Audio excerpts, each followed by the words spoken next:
எண்ணரும் தமிழ் சொந்தங்களே,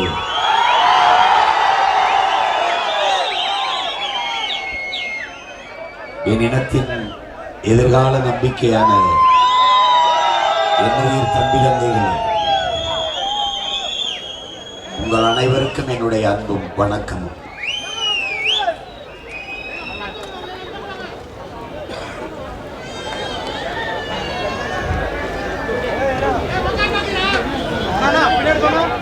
நாங்கள்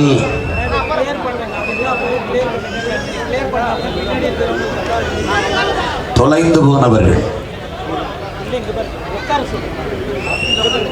50,000 ஆண்டுகளுக்கு மூத்த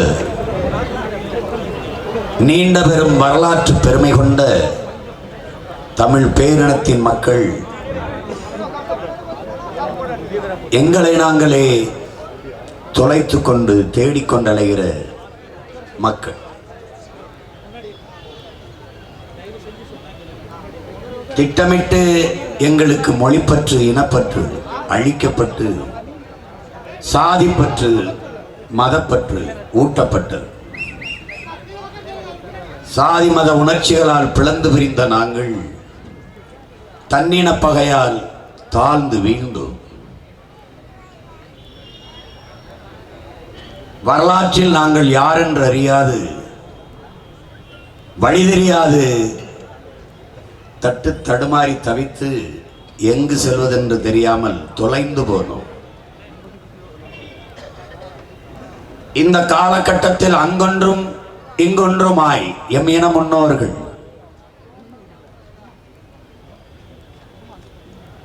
எங்களுடைய முன்னவர்கள் அண்ணல் தங்கோ, கியாபி விஸ்வநாதம், மறைமலை அடிகள், திருவிக்கா, மாப்பு சிவஞானம், சீபா ஆதித்தனார், பொதுவுடைமை போராளி எங்கள் தாத்தா கலியபெருமான், எங்களுடைய அண்ணன் தமிழரசன், இப்படிப்பட்டவர்கள் அங்கொன்று இங்கொன்றுமாய் தோன்றி எங்கள் அடையாள வெளிச்சங்களாக மின்னினார்கள். ஆனாலும் நாங்கள் வழிதெரிந்து பயணித்த பிள்ளைகளாக இல்லை. ஒடுக்கப்பட்ட ஆழ்தளத்தில் அழித்து வைக்கப்படுத்த கிடந்த தமிழ் சமூக மக்களை வெளிச்சம் காட்டி வழிநடத்த வந்த பெருமக்கள் எங்கள் பாட்டனார் அயோத்திதாச வண்டியர், ரெட்டமலை சீனிவாசன், எங்கள் தாத்தா போன்றோர்கள். ஆனாலும் நாங்கள் வெளியற்றவர்களாகவும் வழியற்றவர்களாகவும் தான் இருந்தோம்.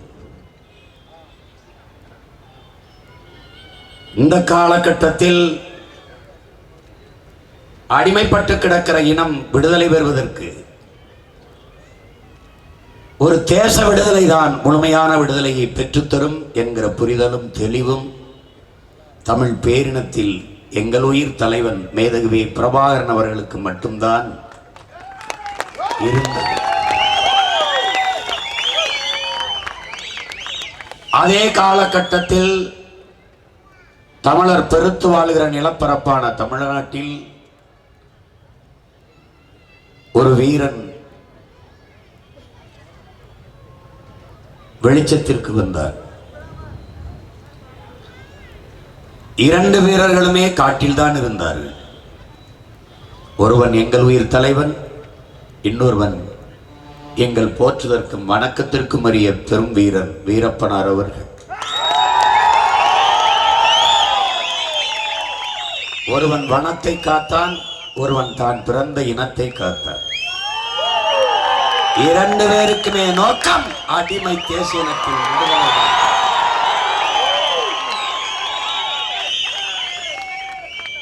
வழியே இல்லாமல் துப்பாக்கி தூக்கிய வீரர்கள் எங்கள் முன்னவர்கள். எதற்காக காட்டுக்குள் புகுந்தார் என்பதை அவரே சொல்லுகிறார். வறுமை, ஏழ்மை துடைப்பதற்கு.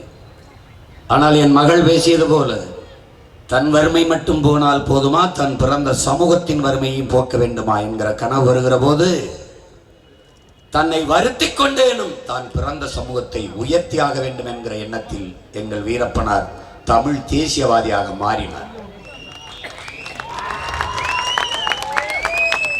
இந்த நிலத்தில் இவரும், அந்த கரையில் அவரும். நான் கூட ஒரு இடத்தில் பேசினேன், காட்டுக்குள் போனாலும் எனக்கு வேலை இருக்கிறது, கடல் தாண்டி அந்த நாட்டுக்குள் போனாலும் எனக்கு வேலை இருக்கிறது.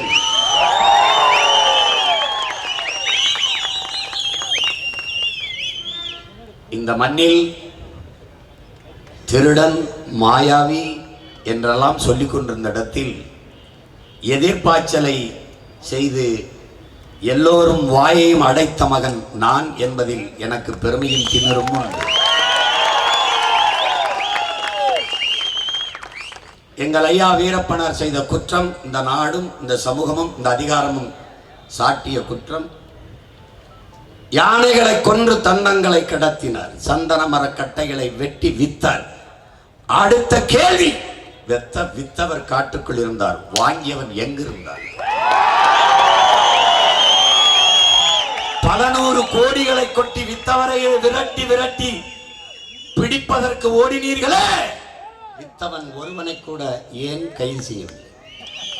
வாங்கியவன் ஒருவனை கூட, வித்தவர் காட்டுக்குள் இருந்தான், வாங்கியவன் நாட்டுக்குள் தான் இருந்தான், ஏன் கைது செய்யவில்லை? ஏனால் வாங்கி வித்து கோடி கோடியாக சம்பாதித்த அயோக்கியர்கள் அதிகாரத்தில் இருந்தார். ஊழாண்டேவி போல பொது மன்னிப்பு கொடுத்து வெளியே வந்தால் அவரை சொல்கிறார், பார், நான் தேர்தலில் நிற்பேன், என் மக்கள் எனக்கு வாக்கு செலுத்தி வெல்ல வைப்பார்கள், நானும் அதிகாரத்திற்கு வருவேன். ஊழாண்டேவி எம்பி ஆகும் போது எங்கள் ஐயா எம்பியா இருக்க முடியாதா? எம்எல்ஏ இருக்க முடியாதா? அமைச்சராக இருக்க முடியாதா? அவரை நேசித்தின்ற கோடிக்கணக்கான மக்கள் அவருக்கு வாக்கு செலுத்தியிருக்க மாட்டார்களா? வலிமைப்படுத்தியிருக்க மாட்டார்களா? ஏன் அவரை கொண்டு வரவில்லை? வெளியில் வந்து பேசினால் பல பேர் வாழ்க்கை சந்தி சிரித்துவிடும். யார் உண்மையான திருடர்கள், யார் உண்மையான கொள்ளைக்காரர்கள் என்று வெளியில் தெரிந்துவிடும். ஆனால் அவரை கொல்ல வேண்டிய தேவை இவர்களுக்கு இருந்தது. தமிழ் இனம் இந்த இந்த இந்த அதிகாரத்தில் இருக்கிறவர்கள் அள்ளி விடுகிற பொய்யை அப்படியே நம்பும், அப்படியே நம்பும். ஒரு கேள்வி நீங்க கேட்டிருக்க வேண்டாமா? நாட்டை ஆண்ட கருணாநிதி ஐயாவிற்கு பல சாராய ஆலைகள், நாட்டை ஆண்ட அம்மையார் ஜெயலலிதாவுக்கு பல சாராய ஆலைகள், நாட்டுக்குள்ளே நாட்டை ஆண்டவன் சாராயங்காய்ச்சி விற்கும் போது காட்டுக்குள்ளே இருந்த எங்கள் ஐயா சாராய உரல் போட்டு வித்திருக்க முடியாதா? செய்தாரா? செய்யல. ஏன்? பீடி சிகரெட்டு வெத்தலாவை குடிச்சாருன்னு நீங்க கேள்விப்பட்டது உண்டு? இல்ல. காட்டுக்குள்ள இருந்தார், பல பெண்களை கடத்தி வன்புணர்வு செய்தார், கற்பழிச்சார். அப்படி செய்தியெல்லாம் நீ படிச்சது உண்டு?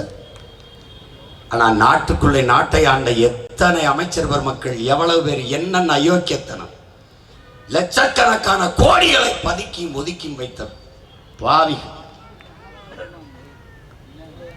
ஒருவரை பழி சுமத்தி காரணம், தமிழனின் எவனும் வீரனாக எழக்கூடாது. நெஞ்சுரத்தோடு நிமிர்ந்து நின்றால் அவனை பயங்கரவாதி, தீவிரவாதி, பிரிவினைவாதி, திருடன், மாயாவி பழி சுமத்துவார்கள். என் தலைவன் பிரிவினைவாதி, தீவிரவாதி. காரணம், ராஜீவ்காந்தியை கொன்று விட்டார். ராஜீவ்காந்தி எங்களில் 20,000 பேரை கொன்று விட்டார். என்ன செய்யலாம்? அவருக்கு என்ன பேர் வைக்கலாம்? எப்படி பேர்? எல்லாரும் தமிழ் சொந்தங்களே, ராணுவ டேங்கர், பீரங்கி வண்டி வரிசையாக நம் மக்களை படுக்க வைத்து, கர்ப்பிணி பெண்கள், வயதை முதிர்ந்தவர்கள் எல்லோரையும் படுக்க வைத்து இடுப்புக்கு கீழே அப்படியே இடுப்போட சேர்த்து பீரங்கி டேங்கரின் சக்கரத்தை வச்சு நசுக்கி கொண்டு போட்டு இருந்தது இந்திய ராணுவம். தலைவன் வந்து பார்க்கும்போது 3 வயது குழந்தை செத்து கிடந்தால் இடுப்பு கீழே நசுங்கி இப்படி கும்பிட்டபடி அந்த இடத்தில் துடித்தான். இந்த பச்சிளம் குழந்தை பாரத தேசத்திற்கு செய்த துரோகம் என்னடா? எதுக்காடா கொன்ன? அந்த வெறி இருக்க எத்தனை முறை, எத்தனை ஆண்டுகள் கடந்தாலும் அடங்க போவதில்லை. நீங்கள் எங்களுக்கு செய்த துரோகம் என்னரும் தமிழ் சொந்தங்களே, 3 கையெழுத்தில் நம் இனத்தின் தலையெழுத்தை முடித்தார்கள் இந்த காங்கிரசார், இந்த இந்திய நாட்டை ஆண்ட அதிகார வர்க்கம். லால் பகதூர் சாஸ்திரி காலத்திலே மலையக மக்கள் நம் மக்களை நாடற்றவர்களாக்கினார்கள், குடியேற்றவர்களாக்கி 15 லட்சத்திற்கு மேற்பட்ட மக்களை இரவோடு இரவாக இங்கே கொண்டு வந்து இறக்கி விட்டார்கள். சிரிமாவோ பண்டார நாயகா சாஸ்திரி ஒப்பந்தத்திலே ஒரு கையெழுத்து. பிறகு 1974 இந்திரா காந்தி சிரிமாவோ பண்டார நாயக்கா 2 பேருடைய கையெழுத்து. 2 பேரும் போட்ட கையெழுத்துல 76 கச்சத்தீவை எடுத்து கொடுத்து நம் மீனவ சொந்தங்களின் வாழ்வாதாரத்தை பறித்தார்கள். தமிழன் தலையெழுத்து 2வது கையெழுத்து. 3வது ராஜீவ் ஜெயவர்தனே ஒப்பந்தம் கையெழுத்து. அந்த கையெழுத்தில் தான் போரின் தொடக்கமே. அன்னைக்கு இருந்த ஐயா சிதம்பரம், ஐயா மூப்பனார் போன்ற பெருந்தலைவர்கள் இதை செய்யாதையே வரலாற்றில் பெரிய தவறு என்று ஏன் சுட்டிக்காட்டவில்லை? அந்த கையெழுத்து தான் தமிழன் தலையெழுத்தை மாற்றுகிறது. 3 கையெழுத்து, 3ஐயும் போட்டது இந்த ஆட்சியாளர்கள், இந்த காங்கிரஸ் கட்சியின் அதிகாரத்தில் இருந்தவர்கள். அமைதி பேச்சுவார்த்தைக்கு வா பிரபாகரா, அவர் ஒத்துக்கல, அதில் கையெழுத்திடல. ஆஃப்டர் ஒரு 2000 பாய்ஸ் சின்ன பையன், நம்ம எவ்வளவு பெரிய துணைக்கண்டத்தின் தலைவர், நம்ம பேச்ச கேட்கல, வா டெல்லிக்கு பேச்சுவார்த்தைக்கு. நான் அசோகா ஹோட்டல்ல வச்சு ஹவுஸ் அரெஸ்ட் பூட்டிட்டேன். எப்படி இருந்திருக்கும் பாருங்க. உங்க வீட்டுக்கு விருந்துக்கு வர சொல்லி கதவை சாத்திக்கிட்டு என்னை விளக்கு மாதிரி செருப்பால் அடிச்சா எனக்கு எப்படி இருக்கும்? நானா வர்றேன்னு பாராங்க வீர மகனை. அந்த ராணுவ தளபதி ஒரு சிகரெட்டை பிடிச்சிட்டு அந்த சிகரெட் ஆஸ்திரேலியா அப்படி சாம்பலை தட்டிட்டு சொல்ற, இந்த சாம்பலை நசுக்குவது போல உன்னை நசிக்கிறவேன்னு. நம்மால் என்ன செஞ்சிருப்பாருன்னு நினைக்கிற? அப்படியே முட்டு வாயில கை வச்சுட்டு அப்படியே பார்த்துட்டே இருக்க. பிரபாகரன், மிஸ்டர் பிரபாகரன், உங்களுக்கு 2 சில்ட்ரன்ஸ், உங்களுக்கு 2 குழந்தைகள் இருக்குதுன்னு. அது மாதிரி உங்களுக்கும் குழந்தைகள் இருக்கும். நீங்களும் ராணுவம் வச்சிருக்கிறீங்க, நானும் ராணுவம் வச்சிருக்கேன். ஒரு வல்லாதிக்கத்தின் ராணுவ தளபதியை எதிர்த்து ஒற்றை மகனாக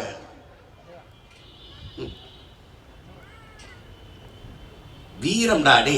ஆட்டிலையும் மாட்டிலையும் கோழியிலுமே வீரத்தை கடத்தின பரம்பரை எங்கள் சந்ததியினருக்கு வீரத்தை கடத்தாம ஏதோ விளையாட்டுக்கு சேவச்சண்டை விடுவாங்க, தமிழுக்கு சேவச்சண்டை விடுவாங்க, கிடாச்சண்டை விடுவாங்க, ஜல்லிக்கட்டு விடுவாங்க. ஏன் சேவலையும் சேவலையும் மோத விடுவான் தமிழன். தோற்ற சேவல் கரியாகும், ஜெயிச்ச சேவல் இருக்கும் இனப்பெருக்கத்திற்கு. தோத்த கிடாய் கரியாகும், ஜெயித்த கிடாய் இருக்கும் அடுத்த தலைமுறைக்கு இனப்பெருக்கத்திற்கு. ஜல்லிக்கட்டிலே பிடிபடாத காலை இனப்பெருக்கத்திற்கு இருக்கும். ஏன் ஆட்டிலும் மாட்டிலும் கோழியிலுமே வீரத்தை கடத்திய பரம்பரை தமிழன் பரம்பரை என்பதை தமிழ் மக்கள்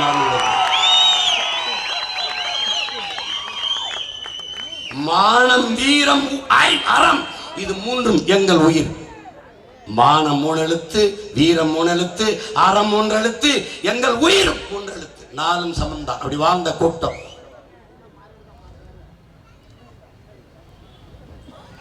மானத்துக்காக உயிரை விட்ட ஒரு இனமிடாது. மானத்துக்காக உயிரை விட்ட இனம். ஒருவன் காலில் விழுந்துதான் வாழ வேண்டும் என்கிற நிலை இருக்குமானா நீ எழுந்து நின்று இறந்து போ. நீ சரணடைந்து வாழ்வதற்கு பதில் சண்டையிட்டு செத்து போ. புரட்சியாளர் பழனிபாபா சொல்றாருல, நாயாக இருந்து 4 வீட்டிலே நக்கி பிழைத்து வாழ்வதை விட சிங்கமாக இருந்து கச்சித்து விட்டு செத்து போ.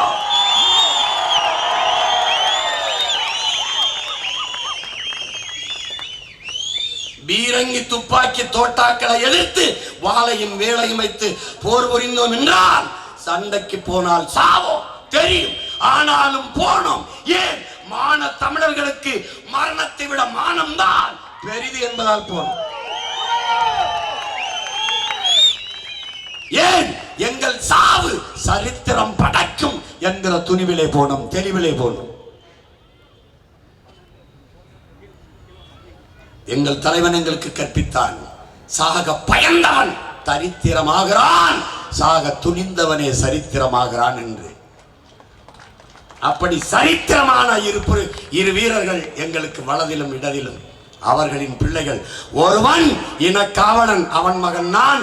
ஒருவன் மனக்காவலன், அவன் மகள் என் மகன். இருவரும் களத்திலே என்னவன் தமிழ் மக்களே எங்களை கைவிடாது எழுதி பிடியுங்கள். இனம் எழ மீள பெருமையோடு வாழ இருக்கிற இறுதி வாய்ப்பு. இந்த பிள்ளைகளின் கைகளை கட்டியாக பிடித்துக் கொள்ளுங்கள். வேற வழியே இல்லை. இவர்களை உங்களை ஏமாற்றுவார்கள். நாங்கள் இந்த நிலையிலிருந்து மொத்தமாக மாற்றுவோம். இவர்கள் உங்களை வைத்து பிழைப்பார்கள். நாங்கள் உயிருள்ளவரை உங்களுக்காக உழைப்போம்.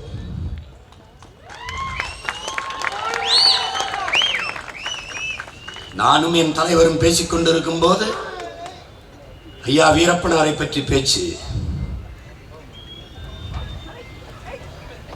தலைவருக்கு இவர் மேல் பெரிய பற்று, பெரிய பாசம். அவ்வளவு பெரிய நாட்டில் நம் இனத்தில் ஒரு வீரன் என்ற மதிப்பு அவர் மேலே. எப்படி இறந்தார்? அவருக்கு சொல்லப்பட்ட கதை நம்பகமாக இல்லை. தம்பி நான் எடுத்து சொன்னேன். எப்படி இறந்தார்? மோரை கொடுக்கிறார். அவருக்கு கண் பார்வை மங்கிட்டது. அதற்கு சிகிச்சை அளிக்க வேண்டும் என்கிற போது தலைவர் தன் நாட்டிலே கூட்டிக் கொண்டு கடைசி காலத்தில் அவரை தன்னோடு வைத்துக் கொள்ளலாம். எனக்கிட்ட என் தலைவன் சொன்னது, தன்னோட வைத்துக் கொள்ளலாம் என்று மருத்துவத்துக்கு எல்லா ஏற்பாடும் செய்கிறார். அங்கே கண்ணறுவை சிகிச்சை செய்யல. அதை இங்கே இருக்கிற உங்களுக்கெல்லாம் தெரிந்த எனக்கு ரொம்ப மதிப்புமிக்க ஒருத்தர் ஒப்படைக்கிறேன். அதை தெரிஞ்சுக்கிட்டு ஒரு காவல்துறை அதிகாரி ஈழத்தமிழர் மாதிரியே பேசி உள்ளே போய் நம்ம ஐயாவை ஏமாற்றி எல்லா தகவலையும் தெரிஞ்சுக்கிறார். தெரிஞ்சுக்கிட்டு மோரில் விஷத்தை வைக்கிறாங்க. விஷத்தை வச்சு கூட இருக்கிறவங்கெல்லாம் குடிச்சிடுறாங்க. ஓடை எப்படி ஓடுதோ அதில் கை கழுவ போகிறாங்க. எல்லாரும் குடிச்சிட்டு அங்கே போய் ஒரு மோரை குடிச்சு கை விடும்போது அந்த தண்ணிக்கிட்ட போகும்போது ஒரு மயக்கமாக வருது. திரும்பி அதை குடிச்சிடாதீங்க, அதில் ஏதோ இருக்குதுன்னு சொல்கிறதுக்கு திரும்பும்போது நம்மால் எடுத்து குடிச்சு தந்துடுறாரு. இங்கிலீஷ் படம் கூட தோத்து போயிடும். குடிச்சிடாதீங்கன்னு சொல்ல போகும்போது குடிச்சுக்கிட்டு எப்படி நடந்துச்சு. விஷத்தை வச்சு கொண்ட ஈனப்பயிரிடாதீங்க. நேருக்கு நேரம் சண்டை போட்டு தோக்கடிக்க முடியாதுன்னு தெரிஞ்சு விஷத்தை குடிச்சு செத்துறாரு. 2 நாள் ஆச்சு. ஆடு மேய்க்கிற பையனை உள்ள அனுப்பி இறந்து கிடக்கிறாரான்னு பாருனோன்னு, ஆமா இறந்து கிடக்கிறாருன்னு தெரிஞ்சுக்கிட்டு திருப்பி போய் தூக்கிட்டு வந்து மீசையெல்லாம் வெட்டிட்டு அந்த வேனுக்குள்ள வச்சு தூரம் இருந்து சுட்டு ஆட்டு ரத்தத்தை பீச்சி கொண்டுட்டோன்னு பீத்திக்கிட்டு இருந்த பிக்காளி பயிலடாவீங்க.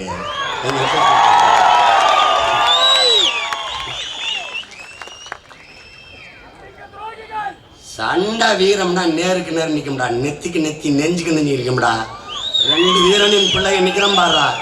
எவனோடும் சேரல, யாரோடும் சேரல. வா குனிஞ்சா உயரம் குள்ளமா இருந்தா நிமிந்து நெத்திக்கு நெத்தி நெஞ்சுக்கு நெஞ்சு. அதாங்க வீரம். இந்த கட்சிகள்கிட்ட கேட்கிறேன், ஓட்டுக்கு 1 ரூபா காசு கொடுக்காம என்னை வீழ்த்தி காட்டு நீ பாக்குறேன்.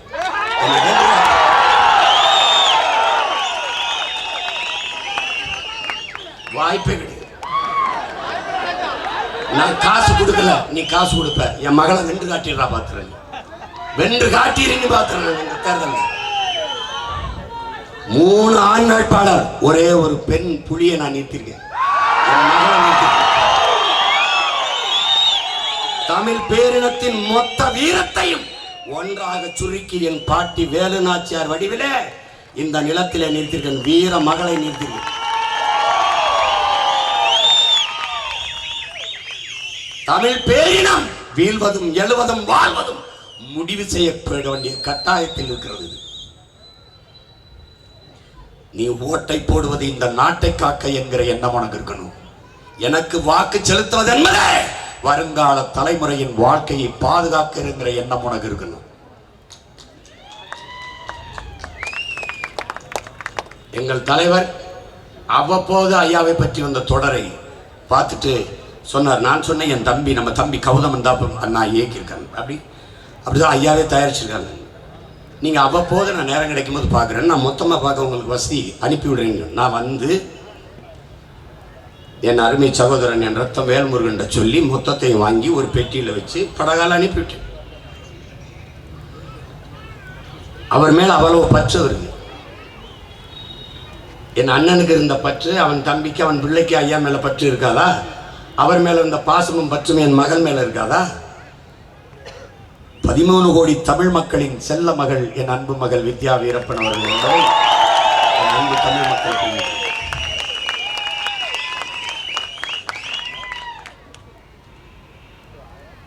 எங்களை அழிக்க நினைப்பார்கள், ஒழிக்க நினைப்பார்கள், தமிழ் இனம் நிமிரக்கூடாது என்று நினைப்பார்கள், எழுச்சியுறக்கூடாது, மீட்சியுறக்கூடாது என்று நினைப்பார்கள்.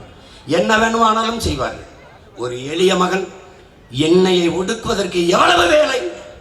என் கடவுச்சீட்டை பறித்து வைக்கிறார்கள். 136 வழக்கை போடுகிறார்கள். எல்லா நீதிமன்றங்களிலும் வழக்கு. அதை காரணம் காட்டி கடவுச்சீட்டு முடக்கம். கடைசியா சின்னத்தினால இவருக்கு வாக்கு வருது. சின்னத்தை எடுத்துக்கிட்டு என்னுடைய வாக்கை குறைக்கிறானா, என்னை பின்னுக்கு தள்ளுறாங்களாம். இது என் நாடடா, என் மக்களடா, என் மண்.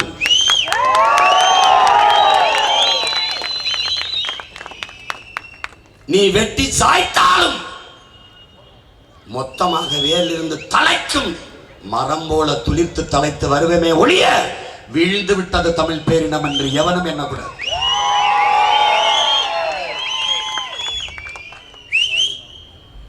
இனி ஒரு தலைமுறை வீரப்பன் வீரப்பன் வீரப்பன் என்று பேச வைப்பால் என் மகள் வித்யா. நீங்கள் கவனத்தில் வைத்துக் கொள்ளுங்கள். அவ்வளவுதான் கொன்னுட்டோம் நினைக்கிறியா? செத்த இடத்தில் பல லட்சக்கணக்கான வீரப்பனர்களாக பிறப்பார்களா வீரர்கள். எங்கள் பாட்டன் அழகுமுத்துக்கோன் தோற்கடிக்கப்பட்டு கையிலே சங்கிலியில் பூட்டி நிறுத்தி இருக்கிற போது எதிர்த்தேன் என்ற இன்னொரு பாட்டன் மருதநாயகம், உன்னை துரோகத்தால் வீழ்த்தினேன் பார்த்தாயா என்று கேட்டபோது நம்ம பாட்டன் கொக்கரித்தான். முழங்கி நான் அழகுமுத்துக்கோன், நாங்கள் தோற்று போனாலும் செத்து புதைந்தாலும் வீர மறவர்கள் என்று சரித்திரம் பதிவு செய்யும். ஆனால் நீ வென்றாலும் துரோகி துரோகிதான், நீ துரோகி என்றுதான் வரலாறுகளை பதிவு செய்யும் என்று. அது மாதிரி எங்களை சுத்தி பின்னப்பட்ட கதைகள், எத்தனை துரோகிகள், எல்லாவற்றையும் கடந்து நிற்கிறோம். ஏனால் வரலாறு எங்களுக்கு படிப்பிருக்கிறது. இங்கே இருக்கிற வீரர்கள் எவரும் எதிரிகளால் வீழ்த்தப்பட்டவர்கள் அல்ல. என் உடன் பிறந்தவர்களே, எல்லோரும் உடன் பிறந்த ரத்த துரோகத்தால் வீழ்த்தப்பட்டவர்கள். பண்டார வன்னியன் நம் பாட்டன், காக்கை வன்னியன் என்ற உடன் பிறந்த ரத்த துரோகத்தால் வீழ்த்தப்பட்டவன். நம் தலைவன் வாழ்ந்த இடம் வன்னிக்காடு வவுனியா என்று அழைக்கப்படுகிறது என்றால் காரணம் பண்டார வன்னியன் ஆண்ட நிலம் என்பதாலே அது வன்னிக்காடு என்று பெயர் பெற்றது. தமிழீழ நிலத்திலே 6 அடி உயரத்திற்கு நம் பாட்டன் பண்டார வன்னியனுக்கு சிலை வைத்தவன். இந்த நிலத்தில் நம் பாட்டனுக்கு சிலை இல்லை. நம் தலைவன் தமிழீழ நிலத்திலே பண்டார வன்னியனுக்கு சிலை வைத்தார். துரோகத்தால் வீழ்த்தப்பட்டவர்கள் நாம். அதனால் மிகுந்த கவனமாக ஒவ்வொரு காலடி தடங்களையும் காலடியும் எடுத்து வைத்து பயணிக்க வேண்டிய பொறுப்பும் கடமையும் நமக்கு இருக்கிறது. மிகுந்த விழிப்புணர்வோடு இருக்க வேண்டும். உங்களுக்கு தெரியும், வீழ்த்தப்பட்டு விட்ட இனம் எழுந்துவிடக் கூடாது என்று நம் எதிரிகள் துரோகிகள் எல்லோரும் நம்மை விட முனைப்பாக வேலை செய்கிறார்கள். வீழ்த்தப்பட்ட ஒரு இனம் விடுதலை பெறுவதற்கு இருக்கிற கடைசி வாய்ப்பு என் அன்பு மக்களே அரசியல் விடுதலை தான். நம் முன்னவர்களின் ஆயுதங்கள் மிச்சம் வைத்துவிட்டு போனதை அவர்கள் பிள்ளைகள் நாம் அரசியலால் வென்று முடிப்போம். இங்கே பேச முடியாததை இந்திய நாடாளுமன்றத்திற்குள் என்னரும் மகள் வித்யா வீரப்பன் பேசட்டும். எங்கள் இனத்திற்கு எப்படிப்பட்ட துரோகத்தை செய்தீர்கள்? அதிகாரத்தில் இருப்பவர்கள் ஊழல் லஞ்சமாக கோடி கோடியாக உழைக்கும் மக்களின் பணத்தை குவித்ததில்லையா? இந்த தேர்தல் பத்திரத்தின் மூலமாக எல்லா கட்சியும் பல ஆயிரக்கணக்கான கோடிகளை வாங்கியிருக்கிறீர்கள், நூற்றுக்கணக்கான கோடிகளை வாங்கியிருக்கிறீர்கள். ₹1 கூட வாங்காத ஒரு கட்சி இந்திய நிலப்பரப்பில் நாம் தமிழர் கட்சி மட்டும்தான்.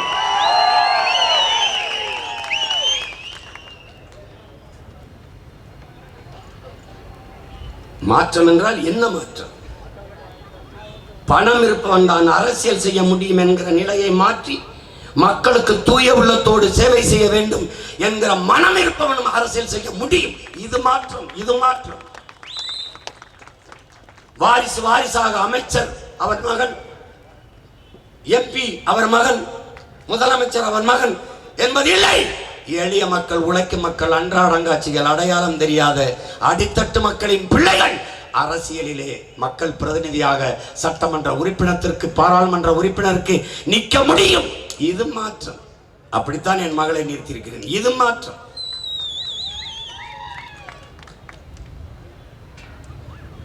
இதுதான் மாற்றம். இந்த மண்ணிலே புறையோடி போன ஒரு நோய். தமிழ் படித்தால் வேலை கிடைக்குமா? தமிழ் படித்தால் சோறு கிடைக்குமா? கிடைக்கும். தமிழ் படித்தால் தான் தமிழ்நாட்டில் வேலை கிடைக்கும் என்கிற நிலையை உருவாக்கும். இது மாற்றம், இது மாற்றம். தமிழ் படித்தால் மட்டும்தான் வேலை, தமிழ்நாட்டில் வேலை. நீ இந்தி எதற்கு படித்தாய்? வடநாட்டில் வேலை போ. இங்கிலீஷ் எதுக்கு படித்தாய்? அயல் நாட்டில் வேலை போ. தமிழ் எதுக்கு படித்தாய்? தமிழ்நாட்டில் வேலை வா. இதான் எங்கள் மாற்றம், இதான் மாற்றம். அரசு பள்ளி கல்லூரியில் படித்திருக்கிறாயா? வேலையில் முன்னுரிமை. தனியார் பள்ளி கல்லூரியில் படித்தாயா? என் பிள்ளைகளுக்கு கொடுத்துட்டு மிச்சம் இருந்தா தாரேன். மாற்றம். அரசு பள்ளியின் கல்லூரியின் தரத்தை எப்படி உயர்த்துறது? இப்படித்தான், இப்படித்தான். எப்படி உயர்த்துவாய்? முதலமைச்சர் மகனா நீ அரசு பள்ளியில படி, அரசு கல்லூரியில படி. அமைச்சர் மகனா நீ அரசு பள்ளியில் படி, அரசு கல்லூரியில படி. முதலமைச்சர் காய்ச்சலா போய் அரசு மருத்துவமனையில படு. அன்னைக்கு ராஜீவ்காந்தின்னு பேர் இருந்தா என்னை செருப்பு கட்டாடி. அந்த ராஜீவ்காந்தி மருத்துவமனை யார் பேரை யார் ஊர்ல யார் மண்ணில் வைக்கிறது? யார் பேர்ல வைக்கிறது? மீட்டு சாலைக்கு பேரு ராஜீவ்காந்தி, இதுக்கு பேரு கருணாநிதி, அதுக்கு பேரு கருணாநிதி. கழிப்பிடம் குடிப்பிடம் ரெண்டுக்கு தான் வைக்கல. அவர் பேரை வைக்க ஒரே ஒரு இடம், தகுதியான இடம் தமிழ்நாட்டில் இருக்குன்னா குடிப்பகம், டாஸ்மாக். கருணாநிதி டாஸ்மாக். ஏன்னா திறந்த பெருமகன் அவர் தானே, அந்த பெருமையை அவருக்கு தானே கொடுக்கணும், அவருக்கு தானே கொடுக்கணும். இந்த கொடுங்கோளர்களிடம் இருந்து எல்லாவற்றையும் மாற்றும். என்னரும் தமிழ் மக்களே, என்னரும் தம்பி தங்கைகளே, ஒன்றிணைந்து வேலை செய்யுங்கள், உறுதியாக நில்லுங்கள். நாம் வென்றாக வேண்டும், வென்றே தீர வேண்டும். எதற்காக? சிதைந்து அழிந்து கொண்டிருக்கிற தமிழ் பேரினம் பாதுகாப்பாக வாழ்வதற்கு நாம் வென்றே ஆக வேண்டும், ஆக வேண்டும். என் மகள் வித்யா வீரப்பனவருடைய வெற்றி உலகத்தை திரும்பி பார்க்க வைக்க வேண்டும், இந்திய பெருநாட்டை வியக்க வைக்க வேண்டும். பெரிய பெரிய கட்சி, பெரிய பெரிய கூட்டணி, பல கோடிக்கணக்கான முதலீடு, அதில் ஒரு எளிய மகளை நிறுத்தி சீமான் வென்றான் என்ற வரலாற்று பதிவு வர வேண்டும். 3 ஆண் வேட்பாளர்கள், அதில் ஒரே ஒரு பெண் மகளை நிறுத்தி வென்றான். இதுதான் வரலாற்றில் மாற்றம், இதுதான் புரட்சி. அதை செய்து காட்ட வேண்டும். இங்கே நீ சாதி பார்க்காதே, மதம் பார்க்காதே. என்னரும் இஸ்லாமிய கிறிஸ்தவ சொந்தங்களே, உங்கள் பிள்ளைகளை நம்புங்கள், தயவு செய்து நம்புங்கள். இன்னுமா இந்த திமுக உங்களுக்கு பாதுகாப்பு என்று நம்புகிறீர்கள்? இன்னுமா தமிழ் சமூகம் இன்னும் காங்கிரஸ் பாரதிய ஜனதாவை நம்பிக்கொண்டிருக்கிறது? அது நச்சு செடி. சீம கருவேல மரம், யூக்கலிப்டஸ் ஆவது வெட்டி விறகாக எரிக்கலாம். இந்த நச்சு மரங்கள் எதற்கும் பயன்படாது. உன் நிலத்துக்குள் நுழைய விடாதே. விட்டால் இந்தி பேசும் இன்னொரு மாநிலமாக இது மாறும்.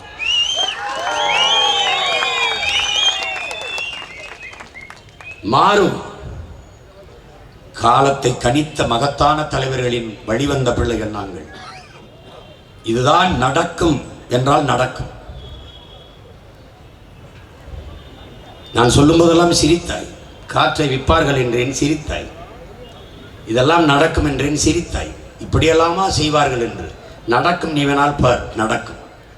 ஈழத்தில் அடித்தார்கள், விரட்டினார்கள். உனக்கு அகதியாக வந்து நிற்க ஒரு நிலம் இருந்தது. ஆனால் நம்மிடத்தில் அதிகாரம் இல்லை. இருந்திருந்தால் நிலை வேறு. ஆனால் இந்த இடத்தில் அடிப்பான். வட இந்தியன் உன்னை அடித்து விரட்டுவான். எங்கு செல்வாய்? கூட்டத்தை கேட்டு வீட்டில் படுத்தி யோசி. அண்ணன் சொல்வது நடக்குதா இல்லை என்பார். இமயவரை பறந்து விரிந்து வாழ்ந்த நீ இங்கே எப்படி குறுகினாய்? இப்போது உன்னிடத்தில் அதிகாரம் இல்லாத அடிமையாக ஏன் இருக்கிறாய்? நாடு உன் நாடு. உன் நாடா? உன் நாடா? யாரிடத்தில் அதிகாரம் இருக்கிறது? தூய தமிழ் மகள் எங்க அண்ணன் திருமாவளவனுக்கு 2 சீட்டுக்கு மேலே கொடுக்க அவரால் முடியவில்லை. நாடு அவனது. நாடு என் அண்ணன் திருமாவளவன் இது. ஆனால் 2 சீட்டுக்கு நீ எவ்வளவு தடுமாற விடுகிறீர்கள்? எவ்வளவு? அதனால்தான் இந்த முடிவெடுத்தேன். என் உடன் பிறந்தவர்களே, எவர்கிட்டையும் சீட்டை கேட்டு மண்டியிடக்கூடாது. 40 இடமும் நமது என்று நான் போட்டி.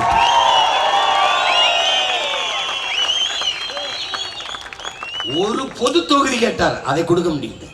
ஒரு பொது தொகுதி அப்படின்னா அதிகாரத்தை அடுத்தவர்கள் கொடுத்து விட்டு நாம் அடிமையாக இருக்கிறோம் என்பதை உணர்ந்து தெளியுங்கள். இந்த நிலையை நீ மாற்றணும். வலிமை மிக்க தலைவர்களாலேயே முடியலைன்னா இன்னொரு தலைமுறை என்ன செய்வ? என்ன செய்வ?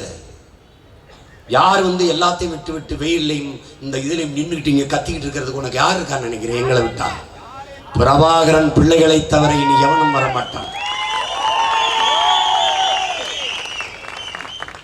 அந்த தலைவன் இறுதி போரிலே பற்ற வைத்து விட்டோம், அது பற்றி எரியும். எரிகிறது, எரிகிறது. அவன் சிந்திய ரத்த துளிகளிலே எத்தனை ஆயிரம் புரட்சியாளர்கள் முளைத்து நிற்கிறார்கள் என்பதை பார். மான தமிழ் மக்கள் எல்லோரும் தன்மானத்தை விட்டுவிடவில்லை. எளிய பிள்ளைகள் எங்களை தேடி 32 லட்சம் மக்கள் வாக்கு செலுத்தி 3வது பெரிய கட்சியாக எங்களை வளரச் செய்தார்கள். 3வது வந்த நாங்கள் 1வதாக வர எவ்வளவு நாளாகும்? வந்த உடனேயே எண்ணற்ற மாற்றங்கள். என் மகள் விழுந்து கும்பிடும் போது வீரப்பனிடம் மண்ணாக இருக்கிறது. மாபெரும் மண்டபம் கட்டி நினைவிடம் வச்சு துப்பாக்கியோடு இருக்கிற சிலையை நிறுவுவேன். ராஜீவ்காந்தி நினைவிடத்திற்கு முன்பு என் அக்கா தனுவிற்கு மாபெரும் மணிமண்டபம் கட்டு நினைவிடம் கட்டு. ஆண்டுதோறும் அவை நினைவு நாளிலே அரசு வணக்கம் செலுத்தும். எந்த கொம்பாதி கொம்பன் குறுக்க வர்றான்னு நம்பாது. உங்க ஆட்டத்தை ஓ எல்லையில வை. இது ஏன் ஆட்டம், இது ஏன் நாடு, என் திடல், என் மக்கள், என் மண்.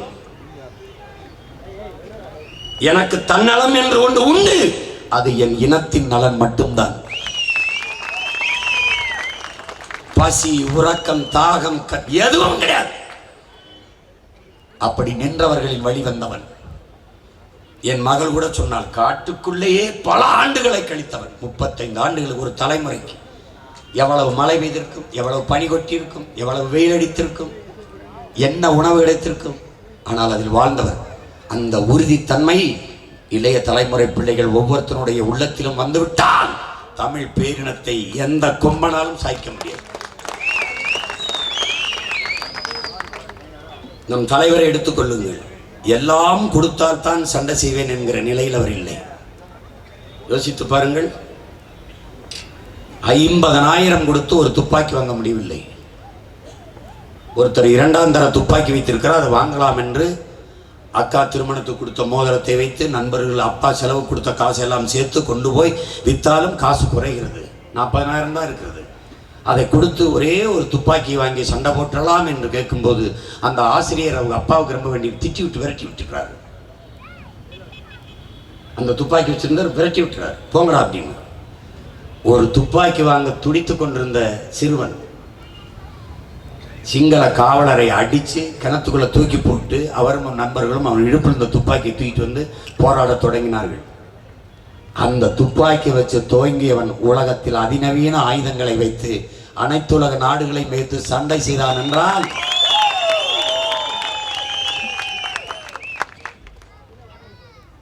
உன் முன்னால் நிற்கிற என்னை பார். ஒரு எளிய மகன், ஒண்ணுமே இல்லை, எனக்கு எந்த பின்புலமும் இல்லை. பின்புலமாக இருக்கிற இவர், பின்புலமாக இருக்கிற அவர், 2 பேரும், ஒருத்தர் பயங்கரவாதி, ஒருத்தர் தீவிரவாதி, ஒருத்தர் டெரரிஸ்ட் பேன், ஒருத்தர் திருடர், சந்தன கடத்தல் வீரர், மாயாவி, அவரும் தடை.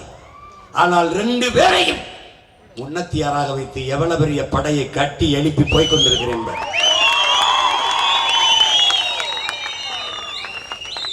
நாங்கள் சாதாரணமானவர்கள், ஆனால் அசாதாரணமான ஒன்றை கனவு காண்பவர்கள். சாத்தியம் இல்லாததை சீமான் பேசுவார். சாத்தியம் இல்லாத ஒன்றை சாத்தியப்படுத்துகிறவன் எவனோ அவனே உலகில் புரட்சியாளன். சாத்தியப்படுத்தி காட்டுவோம். வீரப்பனாம், வீரப்பன் மகளாம் அவளாம், அவள் வெற்றி திருமலாக இந்த தமிழ்நாட்டிலே வென்று வருவாளே அன்பு மகள். நீ எழுதி வை. எங்கள் முன்னவர்கள் எங்கள் மொழிக்காக எங்கள் மொழியை உயிராக நேசித்து உயிரீகம் செய்தது உண்மையானால், அவர்கள் சிந்திய ரத்தம் இந்த நிலத்தில் வீழ்ந்தது உண்மையானால், அவர்கள் விட்டு விட்டு விட்டு சென்ற மூச்சுக்காற்றை நாங்கள் சுவாசிப்பது உண்மையானால், தமிழீழ மண்ணின் விடுதலைக்காக தாயகம் அடிமைப்பட்டு விடக்கூடாது என்பதற்காக இன்னுயிரை இந்த மாவீரர்கள் விட்டு சென்ற மூச்சுக்காற்று இன்னும் இந்த மண்ணிலே உழவுவது நாங்கள் சுவாசிப்பது உண்மையானால், தாயக விடுதலை என்ற புனித கனவை அவர்கள் சுமந்து நின்று தங்கள் உயிரை கொடையாக கொடுத்து பூமியிலே புதைந்தது உண்மையானால், என் அன்பு மகள் வித்யாராணி வெல்வார். இது சத்தியம். நீ எழுதி வைத்துக் கொள்.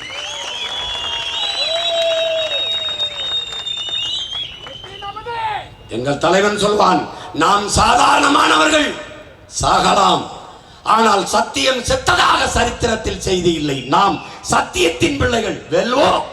அதை உறுதியாக நீ நம்பு. எல்லாவற்றிலும் மாற்றம் கொண்டு வர முடியும். ஏன்?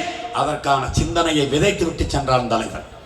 200 ஆண்டுகளுக்கு பிறகு என் இனம் எப்படி வாழ வேண்டும் என்ற கனவை கையளித்து விட்டு சென்றிருக்கிறார்.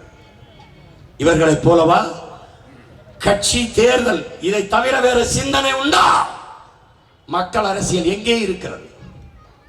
எங்கே இருக்கிறது? 1000 ரூபாய் கொடுத்து விட்டு 1000 முறை இல்லை 5000 முறை சொல்லி காட்டுகிற தேர்தல் அரசியல், கேடுகட்ட தேர்தல் அரசியல். தேர்தல் வரும்போது சிலிண்டர் விலை 200 ரூபாய் குறையுது. ஏன் 200 குறையுது? கஷ்டமா இருக்கு மக்களுக்கு. கஷ்டமா இருக்குன்னு தெரிஞ்ச என்ன இதுக்கு கொண்டு வந்த அந்த விலையை ஏத்தின மக்கள் கஷ்டப்படுவார்கள் என்று தெரிகிற போது அந்த விலையை ஏத்துகிறவன் எப்படியா தலைவனாக இருக்க முடியும்? நாங்கள் மறுபடி வென்று வந்தால் நீட்டு தேர்வை மாநிலங்கள் விரும்பினால் நடத்துவோம். நீட்டு தேர்வு பாதிக்கப்படும், பாதிக்கப்படாது, ஏழை எளிய மக்களை பாதிக்குமா பாதிக்காதா என்ற ஒரு தூரப்பார்வை, தொலைநோக்கு, ஒரு கனவு இல்லாது எப்படி கொண்டு வந்த நீ என்னடா தலைவன்? ஜிஎஸ்டியால் மக்கள் பாதிக்கப்படுவார்கள். அடித்தட்டு மக்கள், உழைக்கும் மக்கள், அன்றாடங்காட்சி. ஏனென்றால் 100 நாள் வேலைக்கு போகிற எங்க அம்மா 1 கிலோ பருப்புக்கு என்ன வரி கட்டுறாளோ அதை தான் அதானி அம்பானி பொண்டாட்டியும் கட்டுகிறார்கள். வரி ஒன்றாக இருக்கு, வாழ்க்கை தரம் ஒன்றாக இருக்கா? இதை நீ சிந்திக்க வேண்டாமா? குழந்தைகள் சாப்பிடுகிற பிஸ்கட்டுக்கு 18 விழுக்காடு வரி விதித்தனி முதலாளிகளின் தங்க பிஸ்கட்டுக்கு 3 நாள் விவாதம் செஞ்சு வெறும் 3 விழுக்காடு வரி விதிக்கிறாயே, நீ யாருக்கான அதிகாரத்தை கட்டமைக்கிறாய்? இந்த தேர்தல் நாட்டை ஆண்டு நாட்டு மக்களுக்கு சேவை செய்ய தலைவர்களை தேர்வு செய்கிற தேர்தலா, இல்ல உள்நாட்டு வெளிநாட்டு பிற முதலாளிகளுக்கும் சொந்த நாட்டு மக்களுக்கும் இடையே தரகு வேலை பார்க்கிற புரோக்கர்களை தேர்வு செய்கிற தேர்தலா? உன் மனச்சான்று சொல்லு. இவர்களை ஒழிக்காமல் மாற்றத்தை எப்படி உருவாக்குவாய்? எப்படி உருவாக்குவாய்? கேவலம் இது கூட தெரியாதா? கச்சத்தீவு பிரச்சனையை தகவல் அறிவு உரிமை சட்டத்தில் தெரிந்து கொண்டேன் என்று ஒரு நாட்டை 10 ஆண்டுகள் எல்லா அதிகாரத்தையும் வைத்தாண்ட ஒரு தலைவர் சொல்வது கேவலம். தகவல் உரிமை சட்டம் எளிய பிள்ளைகள், இங்க உட்கார்ந்துருக்க பிள்ளைகள் என்ன நடக்குது ஏது நடக்குது நாட்டில் தெரிஞ்சுக்கிறதுக்கு ஒரு அதிகாரமற்ற எளிய மக்களுக்கு அது. நீ போட்டு தேசிய நெடுஞ்சாலை போட எவ்வளவு செலவாச்சு, நீ எத்தனை காலத்துக்கு சுங்க வசூலிப்பிய, டோல் வசூலிப்பிய கேட்டு நீ தகவல் அறிவு சட்டத்தில் கேட்டு வந்துரு பார்ப்போம். குஜராத் கலவரத்தை பற்றி எடுத்துட்டு வந்துரு, மணிப்பூர் கலவரத்தை பற்றி ஒரு தகவல் உரிமை சட்டத்தை தகவல் கேட்டு வந்துரு பார்ப்போம். வராதே. ஆனால் கச்சத்தீவை பற்றி உடனே வருது. அதான் அண்ணாமலை தான் எடுத்து கொடுத்தார். ஏன் அண்ணாமலையை முன்னிறுத்தி தான் இங்கே தேர்தலை சந்திக்கிறாங்க. நீ என்னங்கடா நேர்மை அவர்கள்? 40 தொகுதி கொண்ட பீகாரிலே 7 கட்டமாக தேர்தல், அதே 40 தொகுதி கொண்ட என் மண்ணிலே ஒரே கட்டமாக தேர்தல், முதலாக தேர்தல், 20 நாளில் தேர்தல், 44 நாளாகுது என்பதற்கு கேவலம் கேவலம். டிஜிட்டல் இந்தியா என்ன கொடுமை! நீ பீகாரன் 7 கட்டம், எனக்கு ஒரு 4 கட்டமாவது நடத்து. எங்களை மாதிரி பிள்ளைங்க 10 நாள் ஆச்சு, எம்பிட்டு கத்துறது, எவ்வளவு சுத்துறது. உனக்கு கொளுத்த பணம் இருக்கு, அதிகார கட்டமைப்பு இருக்கு, நீ சொல்றதெல்லாம் செய்யறதுக்கு ஆளுக்கு எனக்கு ஆளுதா?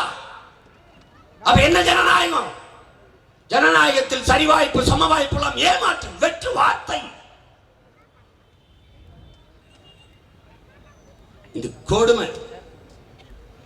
நான் கூண்டுக்குள்ள இருந்து கூவுற சேவலாக இருப்பதா என்னை அடைத்து என் குரல் வலையை முடக்குகிறாய். ஒரு நாள் கூரையில ஏறி கூவுகிற காலத்தை நான் உருவாக்குவேன். அன்னைக்கு அகில உலகமே என்னை திரும்பி பார்க்கும்.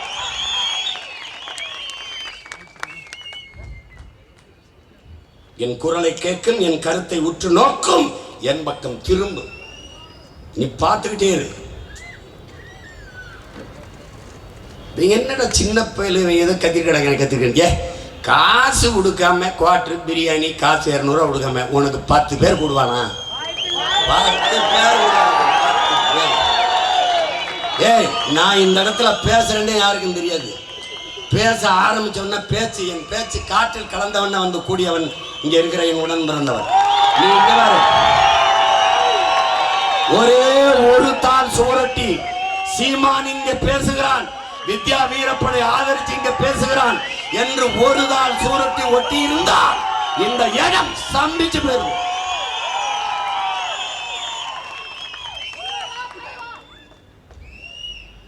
அது காசு கொடுக்கணும். சொந்த கட்சிக்காரனுக்கு காசு கொடுத்தா தான் ஓட்டு போடுவான்.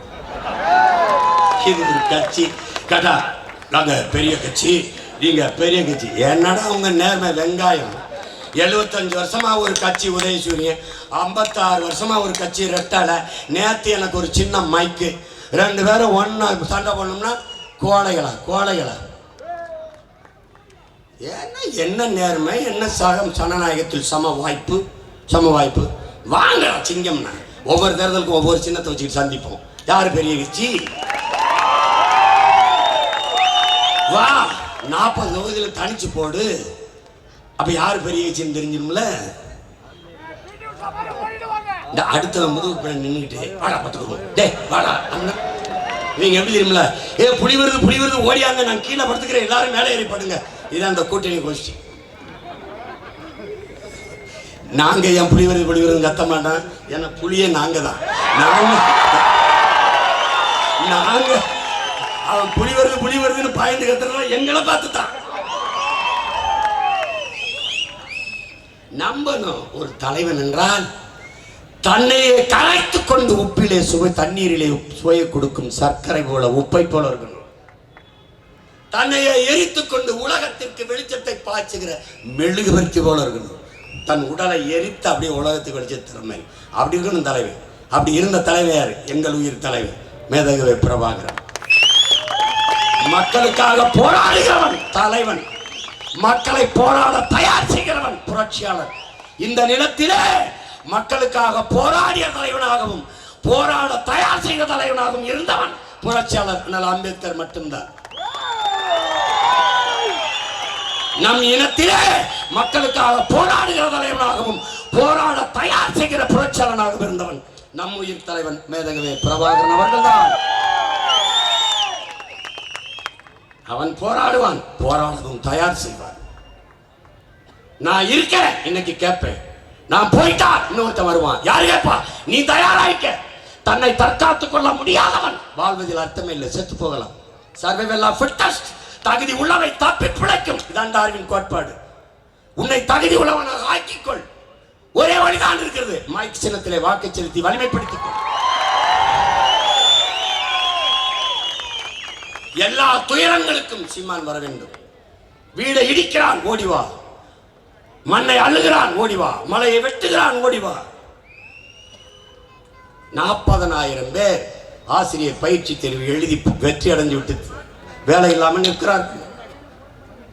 இடைநிலை ஆசிரியர்கள் எத்தனை ஆயிரம் பேர் வேலையின்றி நிற்கிறார்கள். சரி வேலை செய்கிறோம், சம ஊதியம் கொடுங்கள். எத்தனை பேர்? இந்த விவசாயி ஆசிரியர்லாம் வீதியில் வந்து போராட்டு, அது நாடாடாது, கர்மம், கேவலம். வெளிப்படையாகவே அநீதிகளால் கட்டமைக்கப்பட்ட சமூகத்தை தகர்த்து புதிதாக ஒரு சமூகத்தை படைப்பதான் புரட்சி. புரட்சியாளர் பகத்சிங் சொன்னது. அவன் தத்துவத்தை உள்வாங்கி நிற்கிற பிள்ளைகள் நாங்கள் முற்றுமுழுதாக இந்த சமூகத்தை தகர்த்து புதிய ஒரு சமூகம் படைப்போம்.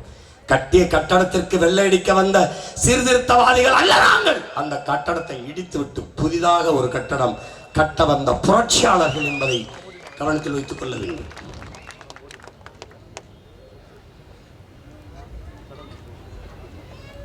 அறிவார்ந்த தமிழ் சமூக மக்கள், பேரன்பு கொண்டு நாங்கள் காதலித்து நிற்கிற என் அன்பு மக்கள், என் அன்பு தம்பி தங்கைகள், உலகத்தில் யார் என்னை பார்த்தாலும் தமிழின மக்கள், எங்கு புலம்பெயர்ந்து வாழ்ந்த மக்கள், என்னை பெற்ற தந்தையர், அவர்கள் வயதை ஒத்த என் பெரியவர்கள் எல்லாம் என்னை பார்க்கும்போது உன்னைத்தான் நம்பி நிற்கிறோம், கடைசி நம்பிக்கையா உன்னை பார்க்கிறோம் என்று சொல்லும்போது நொறுங்கி போவேன்.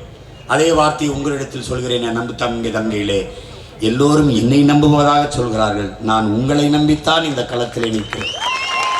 தன்னலமற்று தச்சோர்வின்றி பிணக்கின்றி இணக்கமாக நின்று போராடி வென்று விடுங்கள், வென்று விடுங்கள். இல்லை என்றால் நமக்கென்று எதுவுமே இருக்காது. உன் மொழி இல்லை, உன் கலை இலக்கிய பண்பாடு இல்லை, உன் தொன்று தொட்ட வழிபாடு இல்லை, வேளாண்மை இல்லை, உன் நிலத்தில் வளம் இல்லை, ஒண்ணுமே இல்லை, உனக்குன்னு எதுவுமே இல்லை. இதையெல்லாம் மீட்க காக்க உன்ட்ட அதிகாரமும் இல்லை, அதிகாரமும் இல்லை.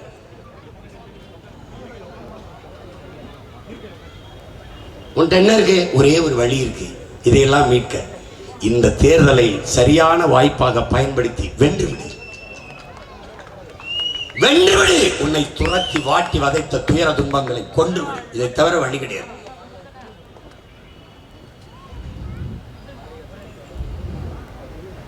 இவ்வாறு இவர்களுடைய அணுகுமுறை கவனி. ஐயா சுகீஸ்வரம் பேசுகிறார். என் அன்பு உடன் பிறந்தவர்களே, என்னரும் பெற்றோர்களே, அருமையாக சொல்லியிருக்கிறார்.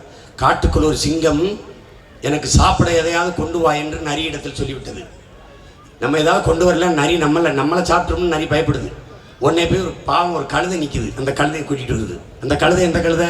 இந்த கழுதைகள் தான் கூட்டிகிட்டு வருது. கூட்டிகிட்டு வந்தோடனே உன்னைய ராஜா காட்டுக்கு இருந்து சிங்கம் உன்னை காட்டுக்கு இளவரசராக்க போகிறாராம், அதனால நீ வருவியான் அப்படின்னோடனே அப்படியா கழுதை ஆசைப்பட்டு போகுது. போனவுடனே சிங்கம் பசியில் இருந்ததில் ஒரே பாய்ச்சலாக பாஞ்சிருது. பாய்ச்சலை 2 காதும் பிஞ்சு போயிருது. தப்பிச்சா போதும்னு கழுதை ஓடுது தெரிச்சு. சிங்கம் கோவப்பட்டு போய் எடுத்துவா, போய் அந்த கழுதை பிடிச்சிட்டு வா அப்படின்னோடனே நரி மறந்து போய் ஐயா என்ன அறிவிட்டு இப்படி பண்ணிவிட்ட, சே ராஜா கோவத்தில் இருக்காரு, இங்கே பாரு காதை வந்து போச்சே, நான் என்ன பண்ணுறது அப்படின்னு. அடைச்சி நீ இளவரசர் பட்டம் சுட்டும் போது கீழே வைக்கும்போது காது இடையரா இருக்கும்ல, இடைஞ்சலா இருக்கும்ல, அதுக்காக தான் அந்த காதை பிச்சு விட்டாரு அவரு. வா அப்படின்னோடனே அப்படியா, ஐயோ இது தெரியாம வந்துட்டனே.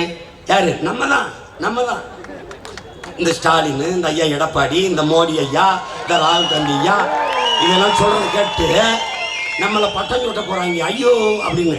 எங்க அப்பத்தா சின்ன வயசுல எப்ப நல்லா படுத்து தூங்கு, பணியாரம் மழை பெய்யும்னோன்னு பணியாரம் பெய்யும்னு நினச்சிக்கிட்டு இருந்தாங்க. அந்த கதை தான் இது. மறுபடி கழுத போகுது. போனோடனே பாய போகும்போது தப்பு தாவா மறுபடியும் கொல்ல போதுன்னு ஓடும்போது தப்பு நடிச்சுதான் பின்னாடி வாழை பிடிச்சிருச்சு. வாழை பிடிச்சி கடிச்சு தின்னுச்சு. கழுத தப்பிச்சா அவர் காட்டுக்குள்ள கத்திக்கிட்டு ஓடுது. நரி பின்னாடியே போய் என்னென்ன சீச்சி உனக்கு என்ன சொன்னாலும் புத்தி வராது இருக்க, உனக்கு அறிவே இருக்காது போல் இருக்க, என்ன நீ எப்படி பிடிச்சிட்டு இந்த வாழை துண்டாக்கிட்டு வாழை கடிச்சு பிடிச்சா அப்படின்னு.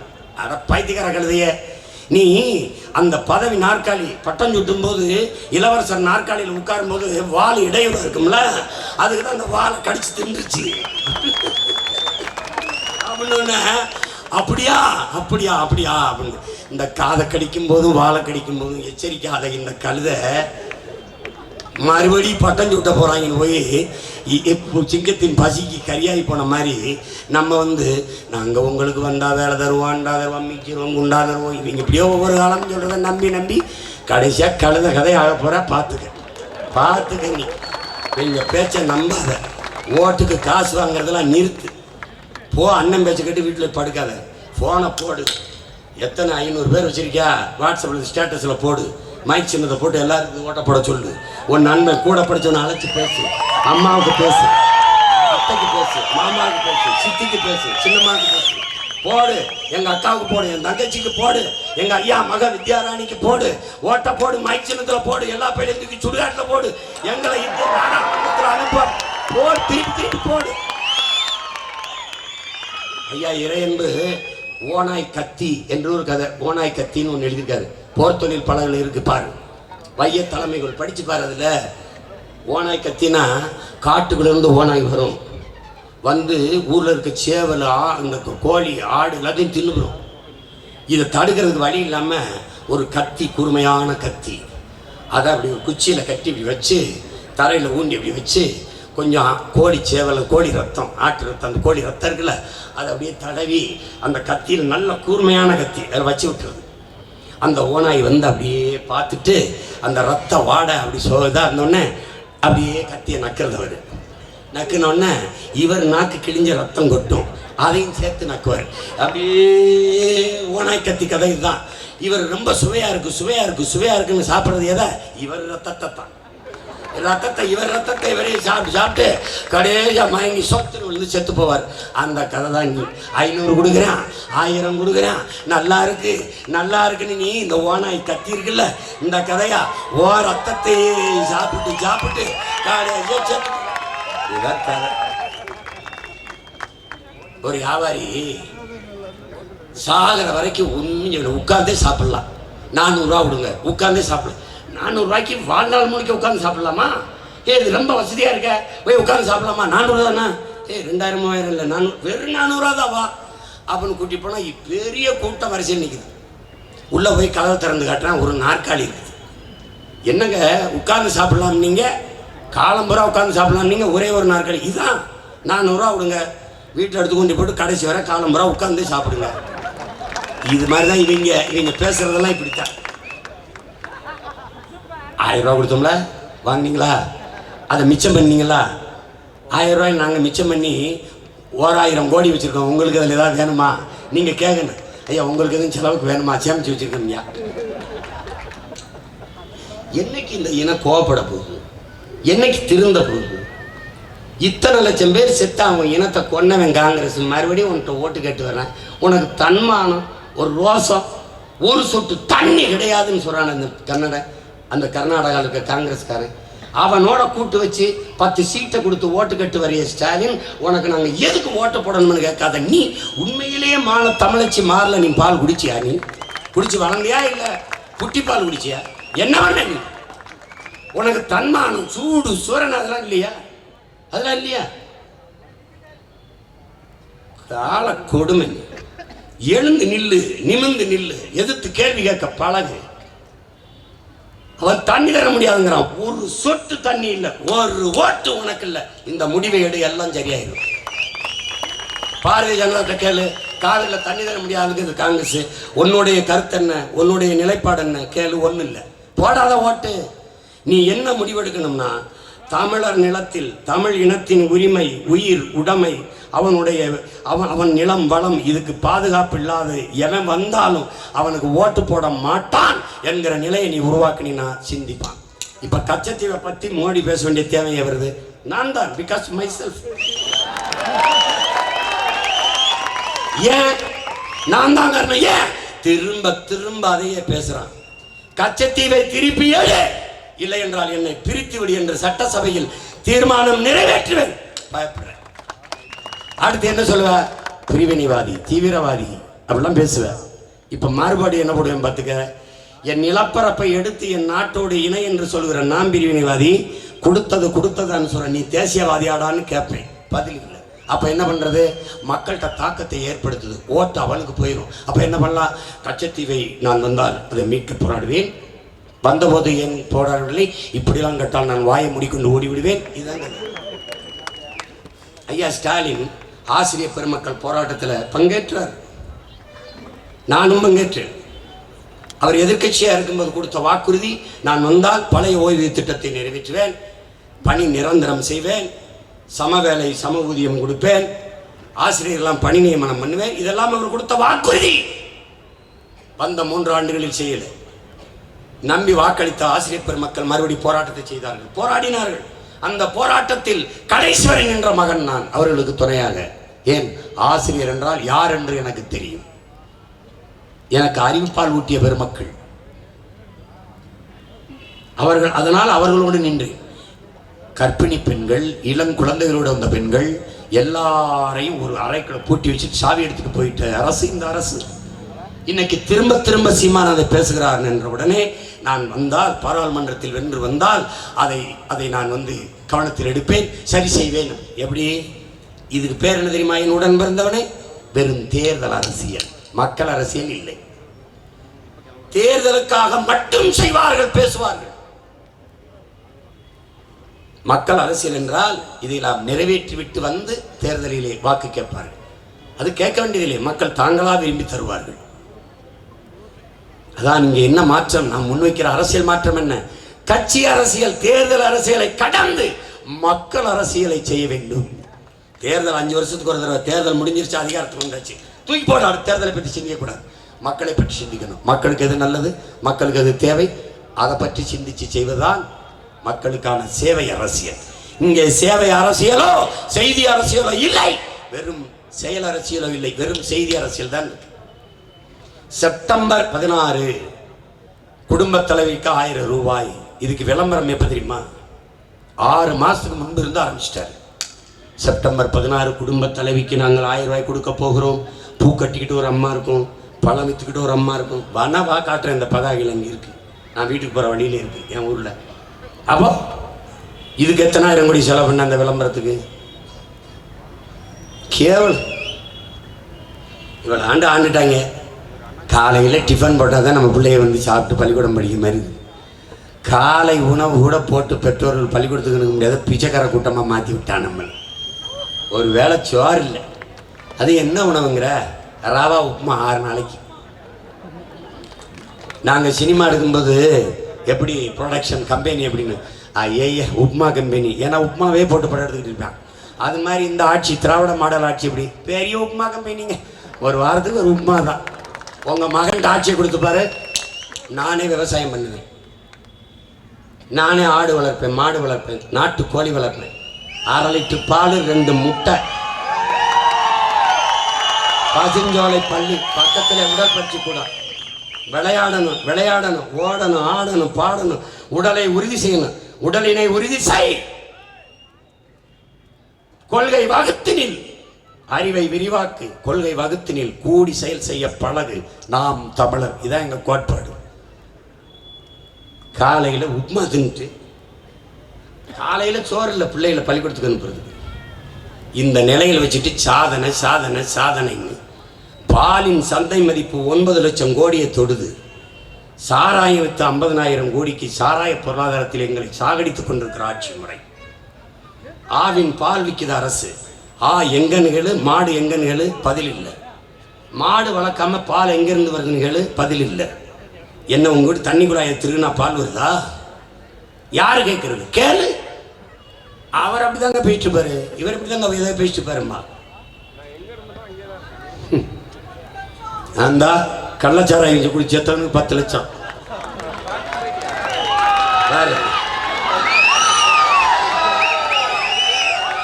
பேசுறது சார் அப்படி. சேலத்தில் நம்ம நாட்டு நம்ம பிள்ளைகள், தமிழ்நாட்டு பிள்ளைகள் இந்திய ராணுவத்தில் போய் போரிட்டு செத்து விட்டாங்க 2 பேர். 1 லட்ச ரூபா காசு கொடுக்கல. கள்ளச்சாராயம் குடிச்சு செத்தவனுக்கு 10 லட்சம். அதனால நான் கூட சொன்னேன், சாகிறதுன்னு யாரும் முடிவெடுத்து விஷம் குடி சாகிறதா இருந்தால் விஷம் குடி சாகாதிய, சாகிறதுன்னு ஆயிடுச்சுன்னா கள்ளச்சாராயத்தை குடிச்சாங்க, குடும்பத்துக்காவது 10 லட்சம் கிடைக்கும். எப்படிப்பட்ட ஆட்சி முறை? இதையெல்லாம் மாற்றணும். மாற்றணும்னா நான் மாற்றணும், என் மகள் மாற்றணும் இல்லை, நம் ஒவ்வொருத்தரும் மாற்றணும். சிந்தனையில் மாற்றம், எண்ணத்தில் மாற்றம், செயலில் மாற்றம். மண்ணில் புரட்சி வருவதற்கு முன்பு மக்களின் மனத்தில் புரட்சி வர வேண்டும். இந்த உலகத்தை எப்படிப்பட்ட மாறுதலுக்கு கொண்டு வர நீ விரும்புகிறாயோ அப்படிப்பட்ட மாறுதலை நீ உன்னிடத்திலிருந்து தொடங்கணும். உனக்குள் எந்த மாற்றத்தையும் ஏற்படுத்த முடியாத நீ சமூக மாற்றத்தை ஏற்படுத்த முடியாது. அப்படி என்றால் உனக்குள் மாற்றம் வர வேண்டும். என்ன மாற்றம்? ஊழல், லஞ்சம், மத போதை, சாதிய இழிவு, தீண்டாமை, திரை கவர்ச்சி, இது எதுவும் அண்ட முடியாத பெரும் நெருப்பாக ஒரு புரட்சி தீயாக உருமாறிவா.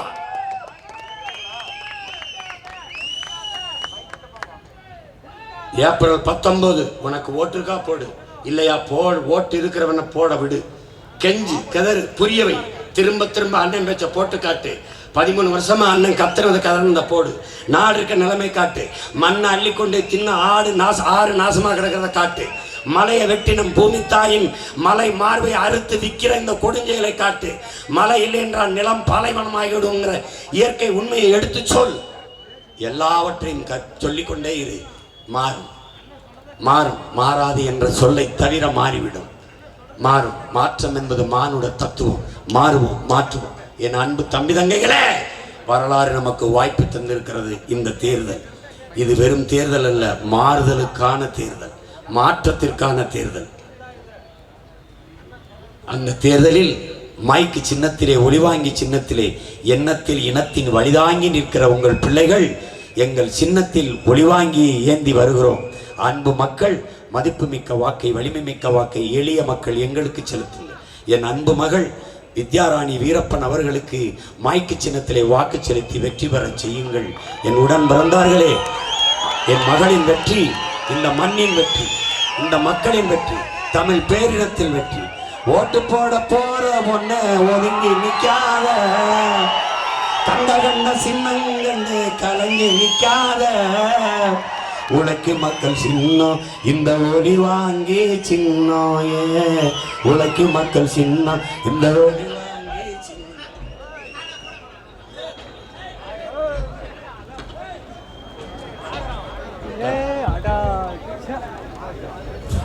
அவன் பிரச்சனை போட்டோ எடுக்கிறதுக்கு இருக்கு. நாள்தோறும் பாடுபட்டோம் ஆனாலும் துன்பப்பட்டோம், நாள்தோறும் பாடுபட்டோம் ஆனாலும் துன்பப்பட்டோம். இந்த நிலை மாற நான் வேற என்ன கூற, யாரார்க்க ஓட்ட போட்டோம் ஓட்டாண்டி ஆகி புட்டோம்.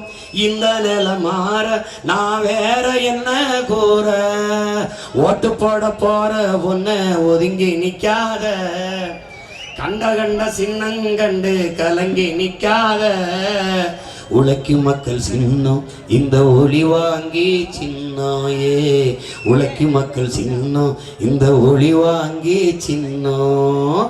உண்மைக்கு, நேர்மைக்கு, தூய்மைக்கு, எளிமைக்கு, நாட்டு மக்களின் நன்மைக்கு, எல்லாவற்றையும் மாற்ற துடிக்கும் தலைமைக்கு ஒரே சின்னம் மைக். இந்த ஒளிவாங்கி சின்னத்தை வாக்கு செலுத்தி என் அன்பு மகள் வீர திருமகள் வித்யா ராணி வீரப்பன் அவர்களை வெற்றி பெற செய்யுங்கள். இந்திய ஒன்றிய நாடாளுமன்றத்திற்குள் என் அன்பு மகளை உறக்க முழங்க வாய்ப்பு கொடுங்கள். என் அன்பிற்குரிய பெற்றோர்களை, அருமை தம்பி தங்கைகளை, கண்ணையராத உழைத்து நம் கண்மணியை வெல்லச் செய்யுங்கள். இது வரலாற்றில் மிகப்பெரிய மாற்றத்தை ஏற்படுத்தும் என்பதை புரிந்து களத்திலே நில்லுங்கள். உங்களை அன்போடு நான் வேண்டுகிறேன். புரட்சி எப்போதும் வெல்லும், நம்முடைய வெற்றி அதை சொல்லும். நம் இலக்கு ஒன்றுதான், நம் இனத்தின் விடுதலை. இனம் ஒன்றாவோம், இலக்கை வென்றாவோம். தமிழ் தாய் வாழ்க, தலைவர் பிரபாகரன் வாழ்க, வீரப்பனார் மாவீரன் வீரப்பனார் வாழ்க, என் அன்பு மகள் வித்யாராணி வீரப்பன் வெல்க, நாம் தமிழர்.